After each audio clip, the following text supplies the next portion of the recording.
So this hopefully short video is regarding x and y intercepts, and so we're just going to define them and then show you how to determine the x and y intercepts for any function in general, but specifically for a line. So first of all, an x-intercept, for instance, is wherever the graph, in this case I have a red, looks most like a cubic, so it depends on how much of the cubic I'm showing. It could be more than that, but it at least is a cubic. Where the cubic, or this graph of this function, crosses the x-axis, that those points, and x-intercepts are points, those 3 points are x-intercepts.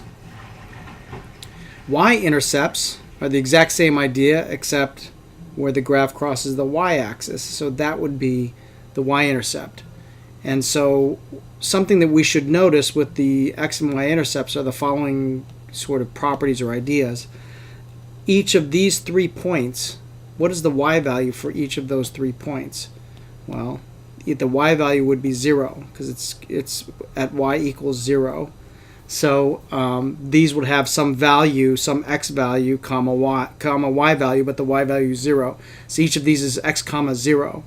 The y-intercept is this point, and it would have coordinates 0 for x and whatever the y value is, 0 comma y. And so for any function, any graph, that is what an x-intercept is, and that's what a y-intercept is. But specifically for a line, how do we work with that? So let me give you an equation. Let's say 3x minus 4y equals 12.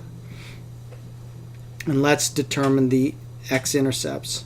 The x-intercept is only one. The x-intercept would be where where y is equal to 0. This would be the x-intercept. And so I'm going to take this y value of 0 and substitute it in for the y value in the equation. So I'm left with 3x minus 4 times 0 equals 12. This term, of course, goes to 0, so I get 3x equals 12. Divide both sides by 3, it's late. Divide both sides by 3, and I get x equals 4. So my x-intercept is 4, 0. My y-intercept, I'm going to do the similar thing here. I'm going to copy down the equation. I'm going to think about what does it mean for a point to be a y-intercept. And I recall that the x value on the y-intercept is equal to 0. So this will end up being the y-intercept. And so I'm going to put 0 in, this 0 in for that x. So 3 times 0 minus 4y equals 12. This term goes to 0, and I have negative 4y equals 12.